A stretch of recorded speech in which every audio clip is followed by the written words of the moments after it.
Assalamualaikum warahmatullahi wabarakatuh. Perkenalkan, nama saya Zahratul Laili Nadifah dengan NIM 220103110091. Di sini saya akan menjelaskan tentang perbandingan kebijakan pengembangan tujuan dan materi, strategi pembelajaran, organisasi kurikulum, dan evaluasi pada Merdeka Belajar Kurikulum Merdeka di Indonesia dengan negara Korea Selatan. Yang pertama ada perbandingan kebijakan pengembangan tujuan dan materi. Untuk Indonesia sendiri mempunyai kelebihan mendorong kemandirian dan inovasi peserta didik, memberikan lebih banyak fleksibilitas dalam memilih mata pelajaran dan mengembangkan keterampilan. Dan untuk kekurangannya sendiri yaitu tantangan dalam implementasi dan evaluasi kinerja peserta didik yang kemandirian dan memerlukan infrastruktur dan sumber daya yang memadai. Untuk Korea Selatan sendiri mempunyai kelebihan yaitu fokus pada keterampilan yang relevansi untuk memenuhi tuntutan pasar kerja. Selanjutnya, mengintegrasikan teknologi dan inovasi dalam pembelajaran. Untuk kekurangannya sendiri yaitu mungkin menimbulkan tekanan ekstra kepada peserta didik untuk mencapai standar yang tinggi dan memerlukan pembaruan infrastruktur dari pelatihan guru yang sesuai. Selanjutnya ada perbandingan kebijakan pengembangan strategi pembelajaran Merdeka Belajar Kurikulum Merdeka di Indonesia dan negara Korea Selatan.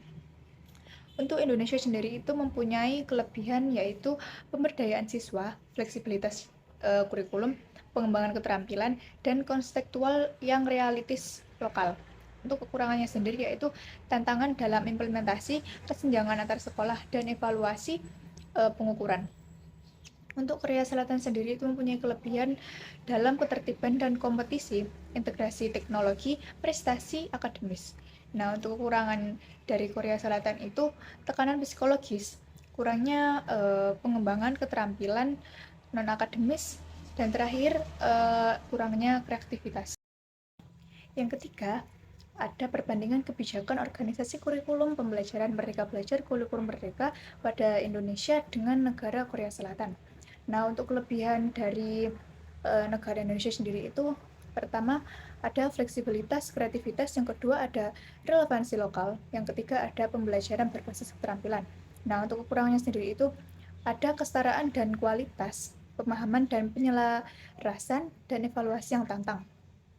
Nah, untuk negara Korea Selatan sendiri mempunyai kelebihan prestasi akademis yang tinggi, penekanan pada ilmu pengetahuan dan teknologi, ketertiban dan disiplin. Nah, untuk kekurangannya sendiri itu tekanan dan stres para siswa dan siswi, kurangnya pengembangan keterampilan lainnya, kurangnya fleksibilitas kurikulum.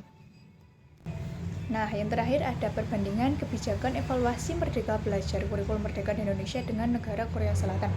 Nah, untuk kelebihan dari Indonesia sendiri itu mempunyai fleksibilitas dalam penilaian, peningkatan penilaian yang berbasis proyek, penggunaan portofolio siswa, pengembangan keterampilan soft skills.